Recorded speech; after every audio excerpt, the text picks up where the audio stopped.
What's up, Lou? Good morning, Looney Duels.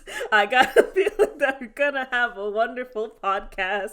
The Bugs Bunny and friends have the smile on their faces, and they're drumming anvils on Wile E. Coyote.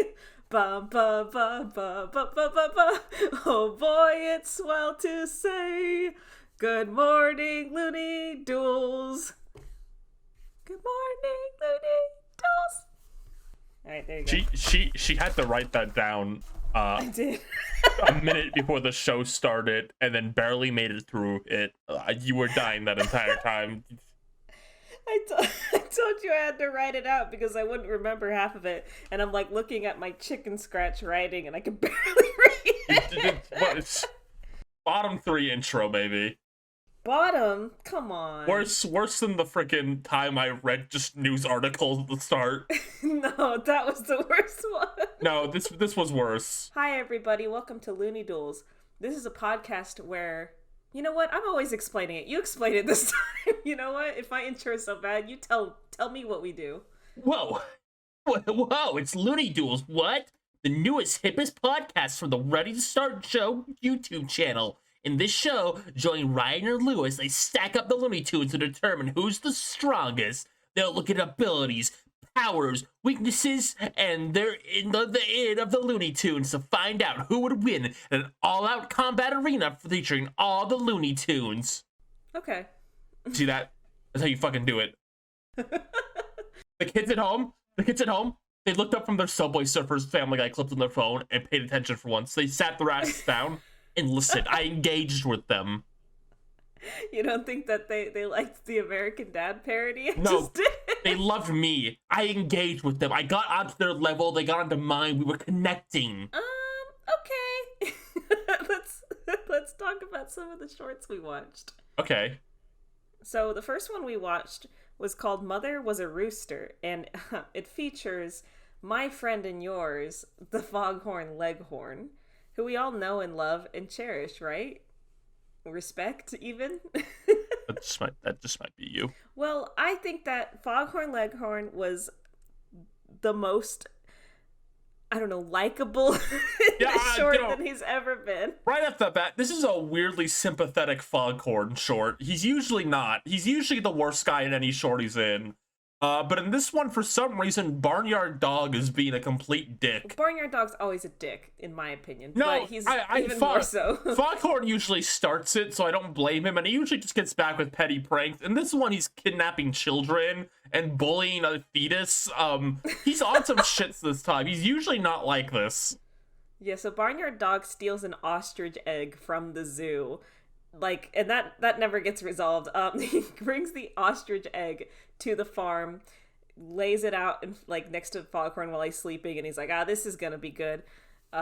Foghorn wakes up immediately, doesn't question anything. He's like, oh my god, I laid an egg. I'm a mother. I'm so happy. I'm gonna love it and take care of it forever. Which is very unlike him, I think. Yeah, I mean, right off the bat, Foghorn doesn't even say, I'm a father. He immediately goes, I'm a mother. Yeah, so he's feeling it, he's feeling his maternal instincts coming out. Foghorn maybe a little genderqueer, maybe just a little bit. Yeah, sure. I guess Foghorn's a bit genderqueer. Yeah, I guess that's where we are now. I think that it's beautiful that Foghorn is just accepting this egg into his life. He even accepts when it hatches and it's this little ugly little ostrich baby, and Barnyard Dog starts bullying it and calling it ugly, and Foghorn's like, shut the fuck up. I love him. He's my son. I don't know what's happening in this one. Barnyard Dog usually probably wouldn't do this, but in this one, he's just a fucking jerk, and Foghorn's so loving and tender.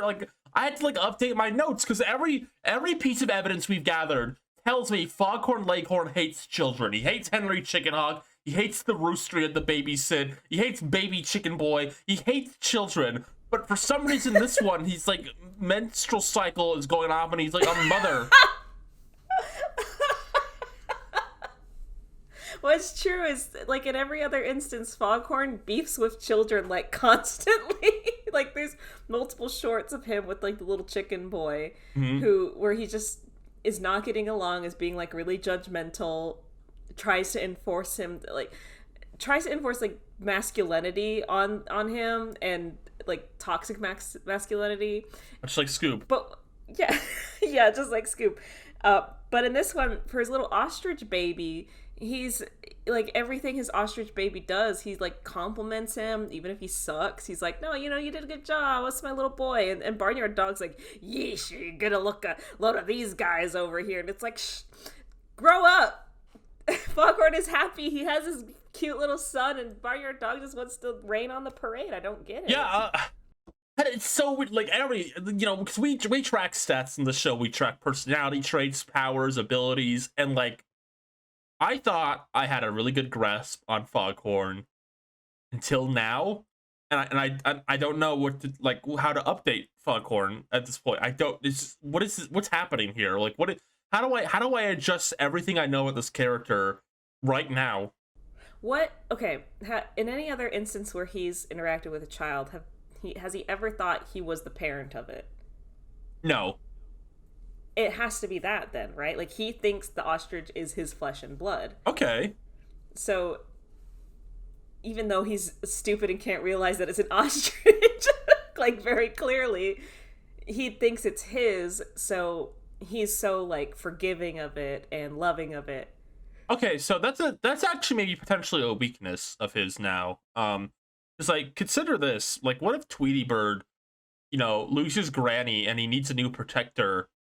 Could he pretend that, like, I don't know, he could like say like, oh, daddy, I just came out of your butt, and then Foghorn would believe it immediately and like go into protector mode for Tweety. I think that's a possibility. I mean, honestly, at this rate, it could be any bird character, any bird Looney Tune, or maybe even not bird Looney Tunes could. Maybe like, he is that stupid. Right, like the ostrich is so oddly shaped and very not rooster or chicken shaped. So, like, what's stopping the Goofy Gophers from pretending to be his, like, sons? If Bugs Bunny walked up to Foghorn dumbass, he was wearing like a spinny hat and holding like a sucker, and he like acted like a little child, would Foghorn buy it, you think? I think that might be going too far. I think if they are like a big and clearly adult Looney Tunes, okay, it wouldn't work. Like, Sylvester couldn't do it. Maybe Roadrunner could. I like the idea of Sylvester trying, though. I like the image in my mind of Sylvester wearing overalls and a spinny hat and holding a sucker and going like, "Oh, your dad, I need some help." Daffy is like on the fence. I'm on the fence about. Like, Daffy is immature, I think, so I think he could pull it off. Yeah, and in Looney Tunes show canon, they're like BFFs. Foghorn Leghorn loves Daffy Duck in that show. Right. Okay, so here's the thing I want to ask. So at one point, Foghorn is like, oh, I just gave birth. I have a son. I have to show this son off to, like, my friends or whatever, like, the people I know. And the only person he shows his son to is Barnyard Dog. Does Foghorn have anyone else in his life? I don't think he does. Like, Priscilla Hen is just somebody he kind of, like, takes advantage of and uses when he needs to, but I don't think he considers her a friend. Yeah. And there really aren't any other, like, roosters around that he could be friends with. What's his relationship to Barnyard Dog, then? I don't know. I almost have to wonder if they're, like, best friends who hate each other at the same time. Like, they have a paradoxical, like, relationship. That's possible. Maybe they have a kind of a Harry the Platypus and Doofenshmirtz relationship, but, like, not as close. I don't think they could ever love each other. They clearly spend a lot of time with each other, though. Right? Like, they're constantly pranking each other. They're, like, Barnyard Dog puts this effort into sneaking into a zoo and stealing an egg from a mother just so he can, like, fuck with Foghorn.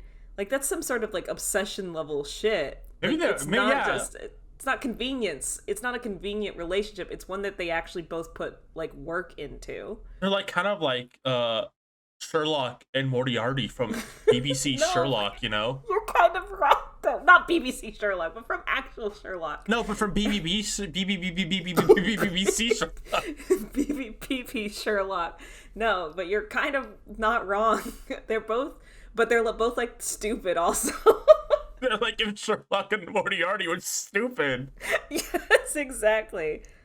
I don't even know, like, they both kind of lose in this one because they decide to, Foghorn's had enough of Barnyard Dog, like, talking shit about his son, so he decides to settle it in the ring. So he's gonna just, like, beat the shit out of Barnyard Dog, but they both end up kind of knocking each other unconscious, and then the ostrich, like, looks at both of them and is like, oh, I'm all alone. And then, ends like, there. Yeah, that's how it ends. I kept expecting, like, the mother ostrich to come back and then, like, punch both of them, and it never happened. Yeah, that would have been a really good way to end it. Like, the mother ostrich just, like, comes over to them while they're both, like, beaten up from the fight, and she just, like, grabs her son in one hand and, like, just, like, slaps both of them in the face with her other, like, spits on them and walks away. Yeah. Like, they should have done that. So this... I don't know. I think this is a technical lose for both, but I kind of want to err on more of, like, this is a win in terms of Foghorn has had more positive traits added to his, like, character list. This is a morality win for Foghorn.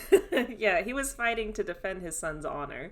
Like, that was a very just cause, I think. Mm-hmm. All right, well, what's our next one? Our next one is Chaser on the Rocks, and I wrote in my notes, there's so many jokes I can make about this title. There are a lot of jokes that you can make about the title Chaser on the Rocks. You have something you want to tell me, Wiley?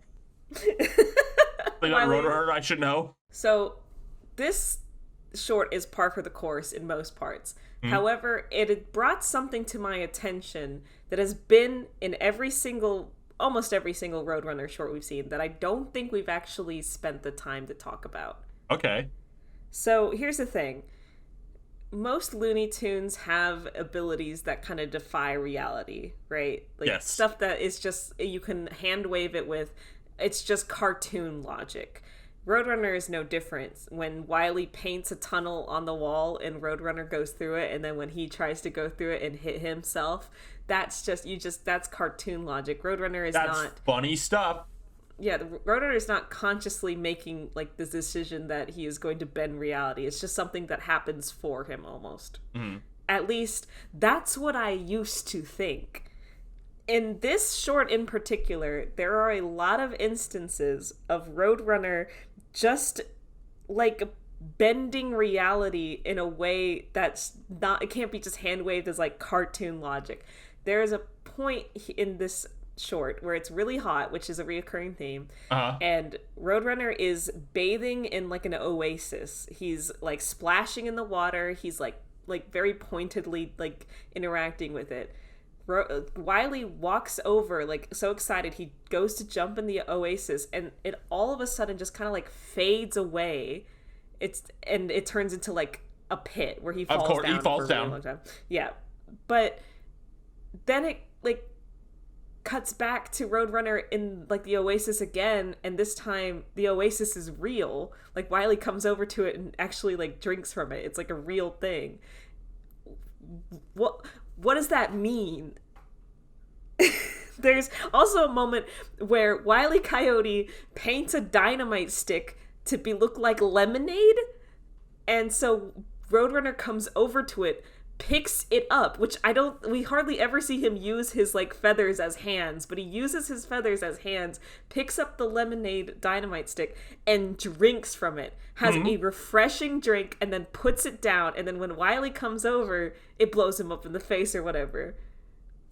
In the past, we've maybe expressed the sentiment that Roadrunner has the advantage of Wily failing a lot, and maybe Roadrunner, if he was up against Bugs Bunny or something, would not be in the advantageous position he usually has. Maybe that's not true.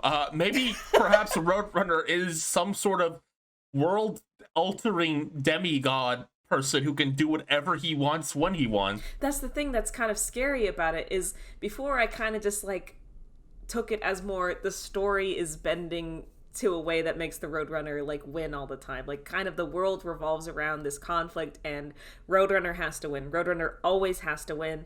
However that has to happen, it'll happen. If he runs towards a wall that's painted, it turns into a tunnel for him. If you know, those kinds of things. But in this short, it just happens so much that I'm just like, Roadrunner is doing something.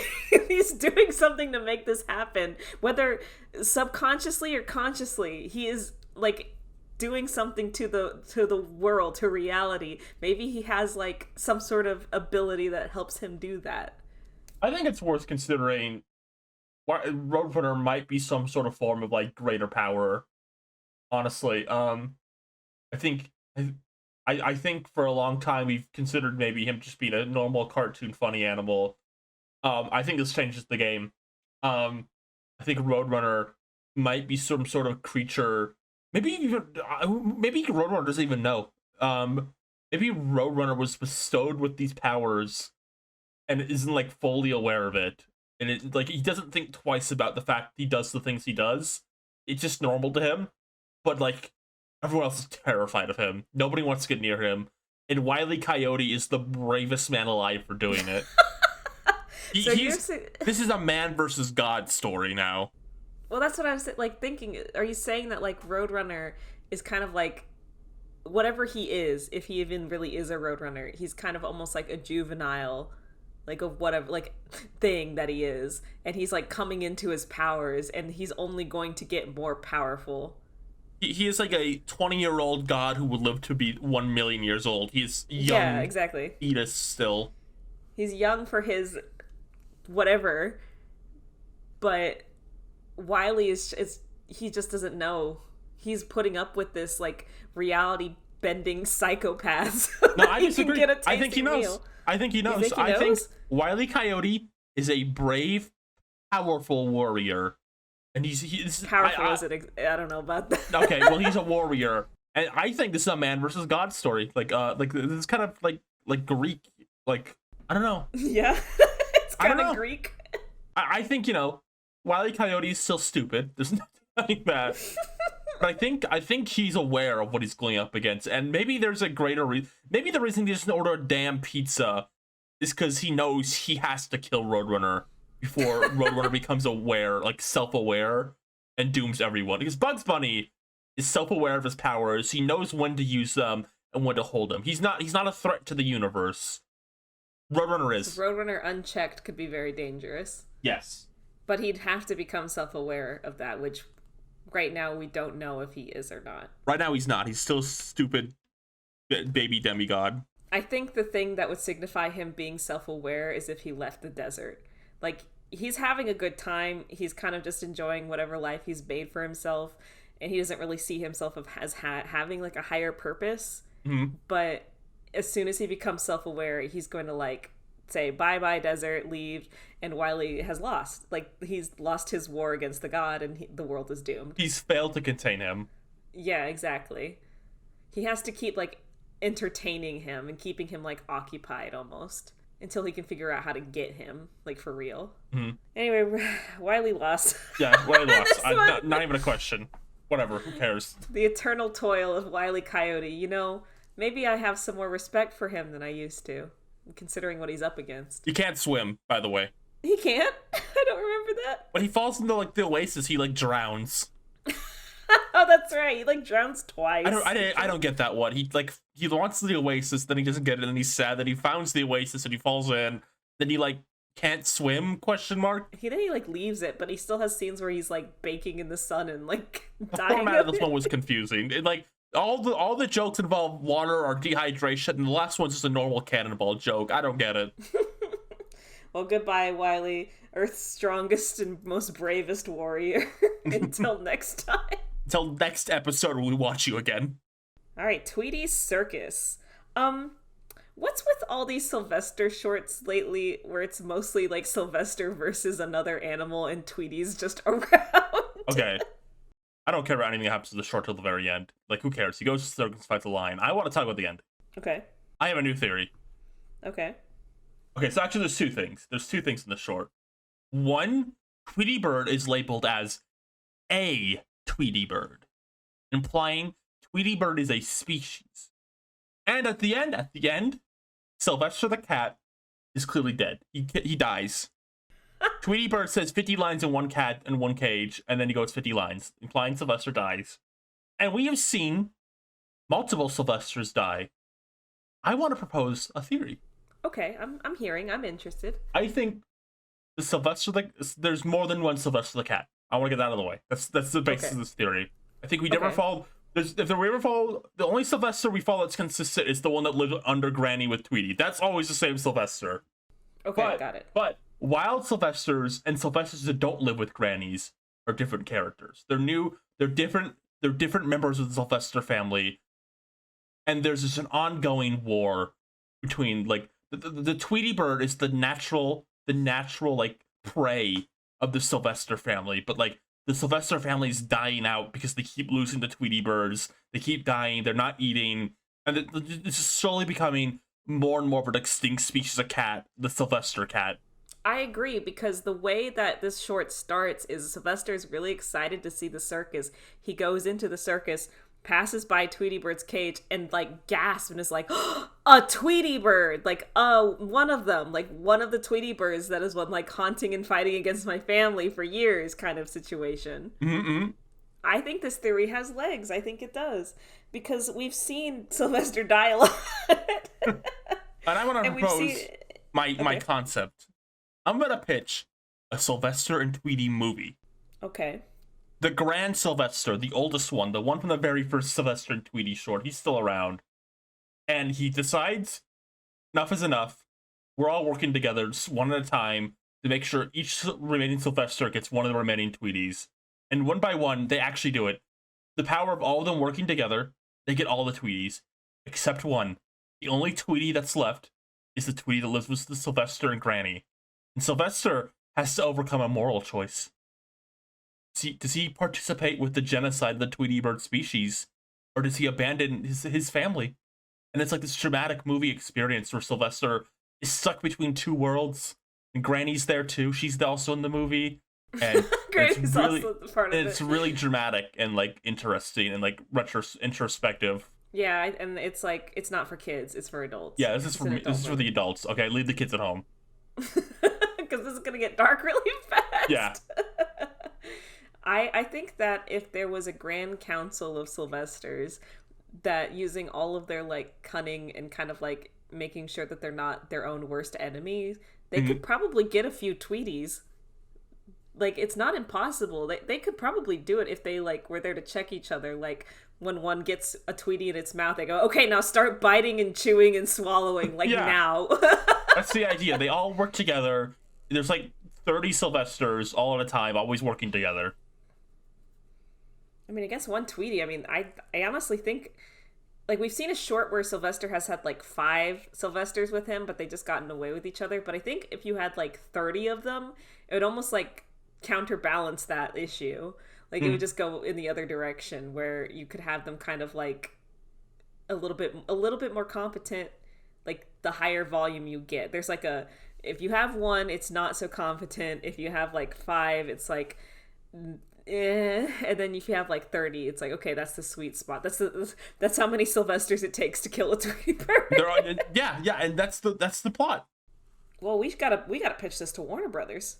I agree. What happened to short against some fucking lion? What happens to this one? I don't care. There's circus animals. There is an important Sylvester stat that we learned. Oh, that's right. Sylvester weighs slightly more than 5 bricks. Yeah. Write that down. Kids at home watching this right now, write that down. Which is kind of heavy. That's kind of heavy for a cat. Yeah, I'm thinking about 5 bricks. That's a lot of bricks. Yeah, that's a good amount of weight. Like, Sylvester is a hefty guy. Like, he might not look it, but he's got that like to him, you know. He's got it. He's got to use it more because it could be advantageous for him. Yeah. Sylvester, remember the fact you weigh slightly more than 5 bricks. That's more than some babies. Sylvester just needs a little like bug in his ear reminding him of like what he's capable of. Oh, that'd be awesome. Like a little bug character who hangs out with him, like, Sylvester, don't forget to chew. It's like the tutorial character, like the fairy character in a Sylvester video game. The Sylvester video game, yeah. Sylvester, don't forget, you're way more than 5 bricks. Remember this when you do the white scale puzzles. Well, our last short is just an absolute classic, a delight as always. Witch Hazel is back. We're talking Broom-Stick Bunny. That's right. You've probably seen this short. You just don't know it. You've probably seen it, though. If you've watched any amount of Looney Tunes, if you are even vaguely familiar with the concept of the character Witch Hazel, you've probably seen this short. So first of all, really important new stat. Witch Hazel is unionized. Oh, yes, she is. She's part of a witch union. She sees Bugs Bunny in his little witch trick-or-treat costume, which kind of fucks. It goes off. And he shows up, and she's just like, oh, I don't remember seeing her in the union meeting. So good to know she's she's a real one. Which is going to, do good for her because, she can have all the benefits that being in a witch union, gives her. So Witch Hazel is deathly afraid of not being the ugliest person in the world. Right. So much so that when she sees Bugs and the mirror on her wall thinks that Bugs' costume is more ugly than she is, she's so terrified. She makes a bimbo juice that is going to turn Bugs to a beautiful that's woman. a new item that will exist on the Fortnite island. Just like a random drop. You open a chest and bimbo juice. You can drink it or throw it depending on what you want. You can bimbify other characters. Bugs is chugging the bimbo juice, though. So in this, Witch Hazel is, doing her usual things. She's being a stereotypical witch. She's cackling a lot. She is, like... There's something about the way she, like, talks where she'll kind of, like, make a pun and then she'll, like, pause and, like, really think about what she just said and then she just, like, cracks herself up. Honestly, I just love a woman like that. I love I love it when women know that they're funny, that, they have that kind of, like, self-worth about them. I think Witch Hazel has such a powerful, like, energy and aura that it's going to be really hard to knock her down, like, in any capacity. Right. This is a very weirdly, like, friendly short. They're, like, when the short starts, they're not really at each other's throat. And then Witch Hazel, like, gives up trying to stop, like, kill Bugs Bunny when he, like, makes a sad little crying face. She goes, you remind me of my tarantula, Hank. And then Bugs, out of sympathy, brings her the tea. I'm sure this was an innocent mistake. He brings her the bimbo tea, makes her into a beautiful, sexy witch lady. So this short ends. She hates it. Yeah. So do you think it's a permanent status, like, effect, or do you have to drink something to, like, reverse it, or does it wear off over time? It's a good question. I think you have to, like, drink the bimbo juice to become bimboized. I think that when you the downside of being bimbified is, like, you immediately just, like, attract a lot of attention, and especially if you're trying to lay low in the early, like, hour or so of the battle royale, you really don't want that to happen to you. Like, if you get bimbified, then, like, everybody within, like, a 2-mile radius is gonna, like, notice you and, like, start Bugs heading Bunny, towards though, you. he loves the bimbo juice. He wants that to happen so he can attract people and kill them. Yeah. Okay, I could see that happening. Now, although Witch Hazel technically loses in this, I don't want to count her out as, like, a formidable foe, because there is a moment where, like, Bugs, realizes that she's about to try and kill him, and he's kind of like, I gotta go, I gotta get out of here. Like, he really doesn't want to be there. He doesn't do that with fucking Yosemite Sam or Elmer. No, he's pretty, like, chill and, like, I'll just play long, whatever. But with Witch Hazel, and I think we saw this, like, a few other times, like, when it comes to, like, Gossamer and stuff, even though Gossamer is a total loser also, he's kind of, like, he doesn't want to be in that situation. Like, he'd rather get out of it as fast as he can rather than, like, play in the space. Bugs Bunny hates fantasy. Yes, that's true. He hates Marvin the Martian, he hates Witch Hazel, and he hates Gossamer. Like, he does not like being in those situations. Right. So, that is a weakness of his, like, genuinely. Even if he doesn't necessarily lose in those situations, if you make a good plan and get him in one of those settings, you have a better chance at winning. Okay, yeah. Well, thanks. Congratulations on the win again, Bugs. I mean, who's even surprised anymore? Good on ya. You want to read some YouTube questions? We got a lot of comments on the last video. Yeah. All right, go ahead. Hit me. All right, here's a good one from Angler.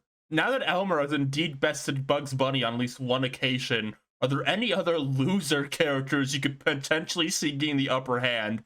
Is there any hope for Wile E. Coyote? Well, as we just talked about, it would take a goddamn miracle for Wile E. Coyote to win. Wile E. Coyote puts himself up against Roadrunner, who is now, as we've learned, a god in like a Roadrunner's shell.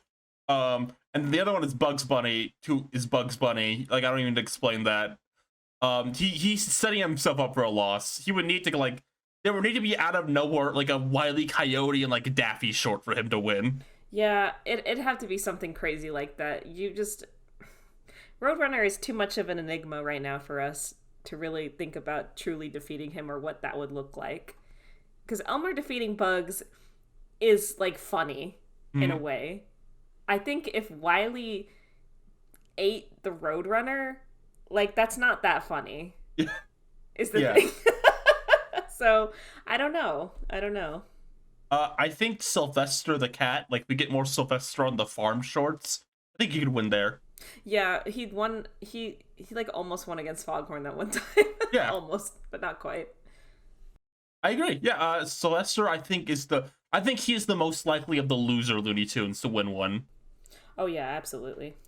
From Banshee Neat, remember at the end of Space Jam where the little aliens are declared to be new Looney Tunes and they never show up again? If they did appear again, is there any possible matchup they could win considering they lost their cool basketball powers? No. Wait, hold on, let me think about it. I got one. I got one single one. I think they would lose against everyone else because they're pathetic. But I can picture in my mind, like, it's like warping around my mind, a little short where like they're in like Marvin's like lair, they annoy him and like they make his lair blow up somehow. Yes, like they keep touching buttons and like messing with stuff, and Marvin's trying to like contain them in some capacity, but they're just constantly fucking shit up on his ship, and he's getting, I'm getting angry. Mm-hmm. And he can't stand it, and he tries to kill them, but through their incompetence, they like outsmart him. Yeah, I think that's the only scenario I can see them winning. If they went up against Bugs Bunny, they would lose. Or fucking, I don't know, even like Daffy Duck could probably best them. Yeah, you could just like pick them up and like squish them in your hands like really hard. But I don't think that Marvin would do something that like barbaric. Like he'd want to shoot them with a ray gun, but he's not going to like just like grab them and just squish their heads in, like I want to do really badly. If like, how do I word this? If they were like in a Porky short, the short would end with Porky snapping and like just kicking them. Yeah, he would like kick them out of his house. Like he'd be trying to be hospitable because they just like, they're away from that planet where they used to work, and they're trying to start a new life in the Looney Tunes verse, and so they come over to Porky's for like tea, but they like make a mess and they break his like antiques, and he gets like fucking pissed off, and he just like kicks them out of the house. Yeah. Well, I think it's that time again. Ugh. Sorry, I dropped my notebook. Hold on. At the end of the episode, you ruined the ending. I'm sorry. Yeah, it looks like we gotta head on down to the farm and check on all the ostrich eggs and shit. Cool horrible stuff little like that. Rooster we have. Yeah, the horrible rooster we own. Always remember to leave us some comments. We'll read them. We're on the show sometimes. I always read all of them regardless. So if you commented, thank you. I always appreciate it. If you have any really cool, funny song parodies you want me to do, I'll do. Stop. Don't give her any ideas. Okay, everybody. That's all, folks. Bye-bye. Bye.